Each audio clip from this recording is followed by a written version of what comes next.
राज्यात मनपा निवडणुकीच्या तोफा आज थंडावतील। राजकीय पक्षांचा प्रचार शेवटच्या टप्प्यात आहे। आज संध्याकाळी 5:30 नंतर सर्व प्रचाराच्या तोफा या थंडावणार आहेत। 15 तारखेला मतदान आहे तर 16 जानेवारीला निकाल लागतोय।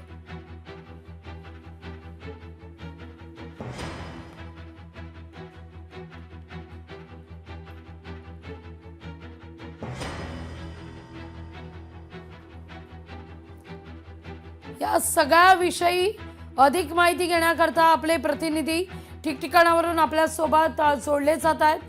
छत्रपती संभाजीनगरवरून आपले प्रतिनिधी सचिन बडे, तर अमरावतीवरून आपले प्रतिनिधी सूरज दहाड आपल्या सोबत जोडले जात आहेत।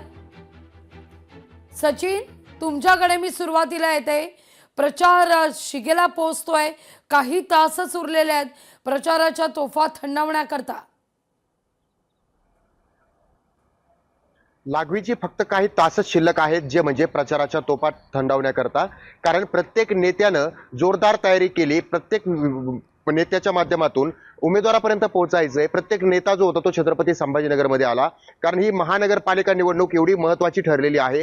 कारण या निवडणुकीमध्ये बऱ्याच आपण पाहिलं, नाराजी नाट्य पाहायला मिळालं, धिंगाणा पाहायला मिळाला, गोंधळ पाहायला मिळाला आणि मोठ्या नेत्यांच्या हाय व्होल्टेज सभा देखील पाहायला मिळाल्या। मात्र आज सायंकाळच्या नंतर या ठिकाणी या सभा म्हणा, प्रचार म्हणा, संपूर्णपणे राज्यभरातला थांबणार आहे। कारण आता यानंतर निवडणुकीची पुढची प्रणाली जी आहे ती आता कार्यान्वित होणार आहे, ती या ठिकाणी राबवण्यात येणार आहे। कारण प्रचार तोफा थंडावल्याच्या नंतर कुठल्याही प्रकारचा प्रचार करता येणार नाहीये, नेत्याला कार्यकर्त्यापर्यंत पोहोचता येणार नाहीये, मतदारापर्यंत पोहोचता येणार नाहीये, त्यांचं चिन्ह त्यांच्यापर्यंत नेता येणार नाहीये। आणि त्यासोबतच महत्वाचं म्हणजे प्रत्येक गल्ल्यांमध्ये फिरणाऱ्या गाड्या ज्या आहेत त्या प्रचाराच्या, त्या कुठेतरी आता थांबणार आहेत। म्हणजेच प्रचाराच्या गाडीला आता कुठेतरी ब्रेक लागणार आहे। कारण या महानगरपालिका निवडणुकीच्या माध्यमातून सर्वांपर्यंत पोहोचण्यासाठी सोशल मीडिया असेल, डिजिटल मीडिया असेल, जुनी पद्धत म्हणजे टेम्पोच्या माध्यमातून, बसच्या माध्यमातून सर्वांपर्यंत पोहोचण्याचा जो प्रकार होता तो आजपासून कुठेतरी थांबणार आहे। आणि छत्रपती संभाजीनगरमध्ये मोठ्या नेत्यांच्या सभा झाल्या। कारण त्या ठिकाणी शिवसेना उद्धव बाळासाहेब ठाकरे पक्षाचे उद्धव ठाकरे असतील, त्यासोबतच मुख्यमंत्री देवेंद्र फडणवीस असतील,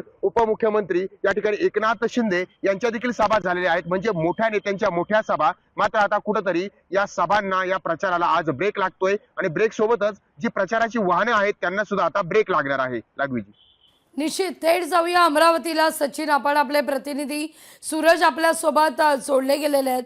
सूरज, अमरावतीतही प्रचार चांगला शिगेला पोहोचत होता, आरोप प्रत्यारोप केले जात होते, आता मात्र प्रचाराच्या तोफा आज थंडावतील।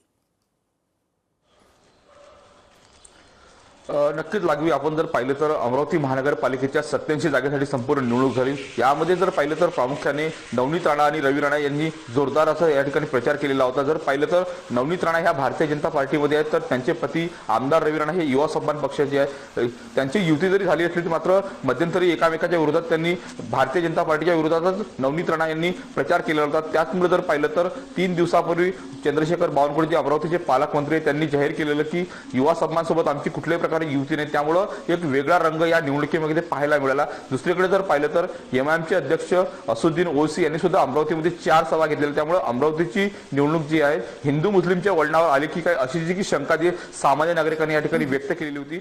जर पाहिलं तर आज 5:30 वाजल्यानंतर जो प्रचार बंद होणार आहे, त्यामुळे जर खऱ्या अर्थानं जर पाहिलं तर सायंकाळ नंतर जो प्रचार होणार आहे आज रात्री आणि उद्यापर्यंत, तो अत्यंत महत्त्वाचा असणार आहे। याच पार्श्वभूमीवर कुठल्याही प्रकारे मतदारांना आमिष देऊ नये यासाठी जर पाहिलं तर पोलिसांचा ठिकठिकाणी अमरावती शहरामध्ये पोलिसांचा बंदोबस्त तैनात करण्यात आलेला आहे। अतिरिक्त पोलीस बंदोबस्त सुद्धा अमरावती शहर पोलिसांनी या ठिकाणी मागवलेला आहे।